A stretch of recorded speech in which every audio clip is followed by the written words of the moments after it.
يقول الشيخ الدكتور وائل الزرد تقبله الله تعالى، وقد استشهد أول معركة طوفان الأقصى، يقول: سألت شيخ الدكتور نزار ريان تقبله الله تعالى: لماذا لا تتفرغ للعلم وتدع الجهاد؟ فللجهاد غيرك من الشباب كثير. فرد عليه الشيخ نزار ريان تقبله الله تعالى وقال: اسمع يا وائل، حسب ما قرأت في كتب التاريخ الإسلامي رأيت كثيرا من أسماء العلماء وأسماء المجاهدين، كل من هؤلاء وهؤلاء قد تفرغ لما يسر له، غير أني مع سعة اطلاعي لم أرى من جمع بين الحسنيين الجهاد والعلم إلا القليل منهم، وأرجو أن أكون واحدا من هؤلاء العلماء المجاهدين، وأن يختم الله لي بالشهادة.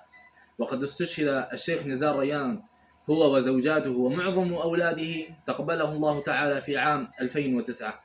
تقبله الله تعالى.